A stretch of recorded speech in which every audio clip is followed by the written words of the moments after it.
अस्सलाम वालेकुम। आज की इस वीडियो में आपको हलीम बनाने का बहुत आसान तरीका बताऊंगी, और वो भी ऐसा कि जैसा आपने आज तक कभी ना सुना हो।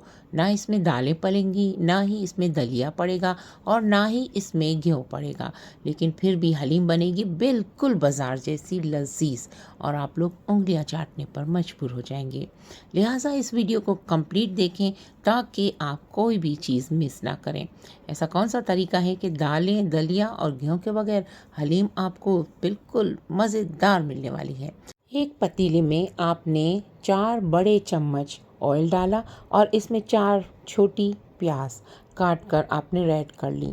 1 किलो गोश्त की खालिस बोटी ली है आपने, और इसमें 2 चम्मच अदरक, 2 चम्मच लहसुन और 2 चम्मच हरी मिर्च का पेस्ट आपने इसमें शामिल कर दिया। प्याज को लाल करने के बाद गोश्त के साथ इसको अच्छी तरह से भूनना है, और इसके बाद आपको मसाला जार डालने हैं। वो भी मैं आपको बताऊंगी कि मैंने क्या शामिल किया है, लेकिन एक शॉर्टकट भी बता देती हूँ कि अगर आपके पास हलीम मसाले का पैकेट पड़ा हो तो आप उसे भी शामिल कर सकते हैं। अदरवाइज़ मैं आपको बताऊंगी कि मैंने क्या क्या इसमें शामिल किया है। अब देखें, इसे अच्छी तरह से भूनने के बाद इस गोश्त को गलने के लिए ढककर छोड़ देना है। इसमें 1 गिलास पानी भी शामिल करना है ताकि ये अच्छी तरह से गल जाए। गोश्त गलने के बाद आपको इसकी बोटियों को अलग कर देना है, हल्की आंच पर पकने देना है। अब देखें, गेहूं दलिया वगैरह तो हमने नहीं डाला, लेकिन अब हम इसमें शामिल करेंगे अपने घर में बची हुई रोटियां। इन रोटियों को आप जैसे ही वो इस्तेमाल के बाद बच जाएं, चाहे वो तंदूर की हो या घर की या डबल रोटी हो, आपने इसे डीप फ्रीज़र में जमा करते रहना है। ये अपने घर की बची हुई रोटियां हैं, याद रखिएगा। ये बाज़ार के भूसी टुकड़े हरगिज़ नहीं है। बाज़ार की हलीमों में आपको भूसी टुकड़े से बनाकर हलीम पेश की जाती है और आप मज़े लेकर खाते हैं, जबकि इस हलीम में आपने अपने घर की रोटियों को डीप फ्रीज़र में 1 हफ्ते 10 दिन तक जमा किया है, और फिर आपने इसमें इस्तेमाल किया है। इस गोश्त को गल जाने के बाद आपने इसको एक अलग प्लेट में निकाल लेना है, और फिर इसका रेशा बना लेना है। इस बचे हुए शोरबे में आपने मज़ीद पानी शामिल करना है, और इस पानी को शामिल करके एक बार जोश देना है। जैसे ही जोश आ जाए, रोटियों के बचे हुए टुकड़े आपने इसमें शामिल करके एक जोश दे देना है। इन बोटियों को आपने रेशा कर लेना है। मसाला जात सुन लीजिए, तरीक़ेकार आप नज़र आ रहा है आपको। मसाले में हमने 2 चम्मच नमक, 2 चम्मच लाल मिर्च, इसके साथ साथ धनिया पाउडर के 2 चम्मच, और 1 चम्मच पिसा हुआ गरम मसाला, और 1 चम्मच कचरी पाउडर शामिल किया था। आप इसकी जगह पर पैकेट का मसाला भी इस्तेमाल कर सकते हैं।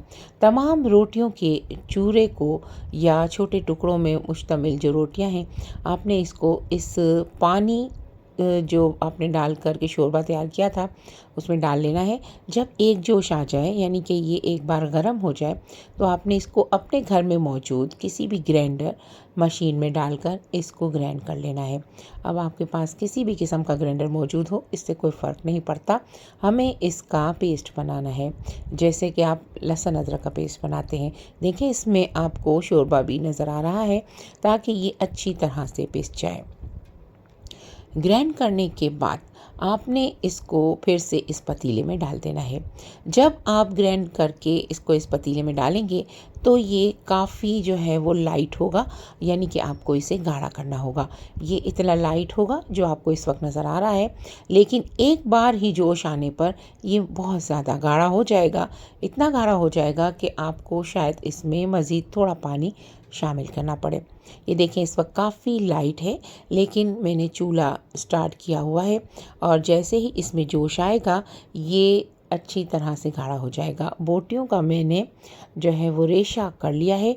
अब जैसे ही ये गाढ़ा हो जाएगा, आपने इस बोटियों के रेशे को इस हलीम में शामिल कर देना है।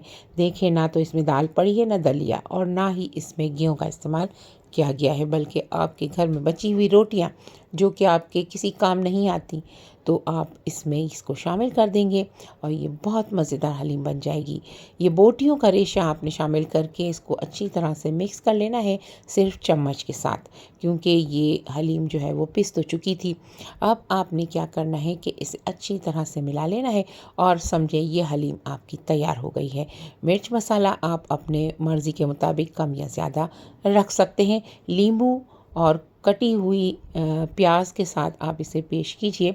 हम जो है वो कच्ची प्याज के साथ इसे सर्व करते हैं। अगर आप लाल प्याज चाहें तो लाल प्याज भी आप सर्व कर सकते हैं। इसके साथ साथ आप जितने लवाजमात रखना चाहें रख सकते हैं, जैसे नींबू, चाट मसाला, सिरका और कटी हुई हरी मिर्च भी आप इस पे रख सकते हैं। मेरे पास जो चीज़ें अवेलेबल थी मैंने वो अपने साथ रखी हैं।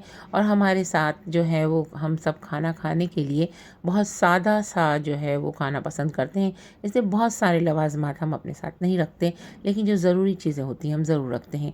हमारे पास इस वक्त घर की बनी हुई चपातियाँ मौजूद हैं, नींबू है और इसके साथ साथ हमारे पास इस वक्त जो है वो चाट मसाला और कच्ची प्याज की बारीक कटिंग की हुई कच्ची प्याज भी हमने अपने दस्तरखान पर रखी है, जो कि हलीम का मसाला यानी कि हलीम का मज़ा दोबारा कर देती है।